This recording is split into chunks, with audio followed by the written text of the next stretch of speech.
Okay, we've touched up our head and resanded it again.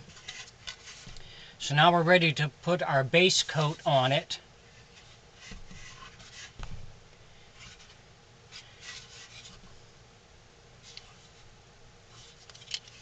So we have the head, we have the mouth, we got a little hook on here so we can hang it to dry, and we got the back of the head. So I'm just going to use a white base for a base paint. And what we'll do is we'll paint the head, let it dry, then I'll take some 220 grit sandpaper and lightly sand it down and give it a second coat, and then we should be ready to start with our color.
So we're going to continue on, paint the whole thing, let it dry, then we'll move on to the next step.